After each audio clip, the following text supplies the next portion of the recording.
ఆనంది గారిని మాట్లాడాల్సిందిగా కోరుకుంటున్నాం. అందరికీ హాయ్. చాలా సంతోషంగా ఉంది మీ అందరిని ఇక్కడ కలుసుకోవడం. అండ్ టీజర్ నచ్చిందా? కూల్. యా, సో టీజర్ చూస్తే మీకు ఏ వైబ్ వస్తుందో, మూవీ అంతా అదే ఫన్, అదే ఎంటర్టైన్మెంట్, ఫుల్ ఎంటర్టైన్మెంట్ ప్రాప్తిరస్తు. మీ అందరి కోసం తీసిన సినిమా ప్రేమంటే. సో హోప్ 21st అందరూ థియేటర్స్లో మా మూవీని చూసి మమ్మల్ని ఎంకరేజ్ చేస్తారని కోరుకుంటున్నాం. And thank you Jahnavi for coming up with this.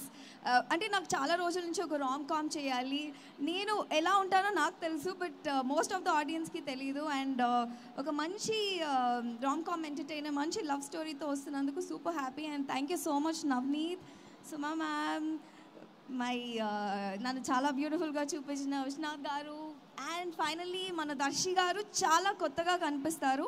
నాకు ఈ లవ్ బాయ్ లుక్లో చాలా నచ్చారు. మీ అందరికి కూడా మేము కొత్తగా కనిపిస్తాం. Please watch the movie only in theatres. And thank you Anandi గారు. దానికంటే ముందు, సో ప్రేమ అంటే థ్రిల్ ప్రాప్తిరస్తు, ప్రేమ వల్ల వచ్చిన థ్రిల్ ఏంటి మీకు మీ జీవితంలో? సో ఆ ప్రేమతో ఇచ్చిన థ్రిల్ ఏంటి, ఆ ఇచ్చిన వాళ్ళు ఎవరు చెప్పాలి మాకు ఇప్పుడు. ప్రేమ, మరి ప్రేమ అంటే సినిమా చేసినప్పుడు మేము ప్రేమ అంటే గురించి అడుగుతాం ఖచ్చితంగా. నాకు సెట్కి ప్రతిరోజు వెళ్ళడం ఒక థ్రిల్ ఇస్తుంది. అంటే మేము పర్సనల్ నవనీత్ సెట్ అంటే ప్రతి సెట్లో అంటే స్ట్రిక్ట్గా ఏదో టెన్షన్ హడావిడి అట్లా ఉంటుంది. బట్ ఈ set is very chilled, laid back, ఎప్పుడు మ్యూజిక్ పెట్టుకొని.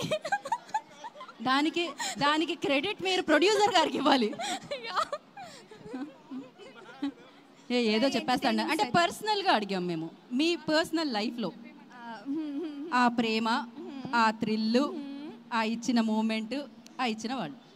నేను యాజ్ ఎ పర్సన్ నాకు అడ్వెంచర్, థ్రిల్ అంటే చాలా ఇష్టం. నేను అనుకున్నాను పెళ్ళి చేసుకుంటేనే అడ్వెంచర్, ఫ్రీడమ్, థ్రిల్ అలాంటి ఒక పార్ట్నర్ ఇన్ క్రైమ్ కావాలి అని ఒక క్వాలిటీ చూసి పెళ్ళి చేసుకున్నది. So yeah, life it self ఒక్కసారి మూవీలో చూసినట్టు పెళ్ళైతే లైఫ్ అంతా థ్రిల్గానే ఉంటుంది అందరికీ. లైఫ్ అంతా థ్రిల్గానే ఉంటుంది అందరికీ. Okay, thank you so much Anand గారు. మీరు ఇలానే మంచి థ్యాంక్ లియాన్ జేమ్స్.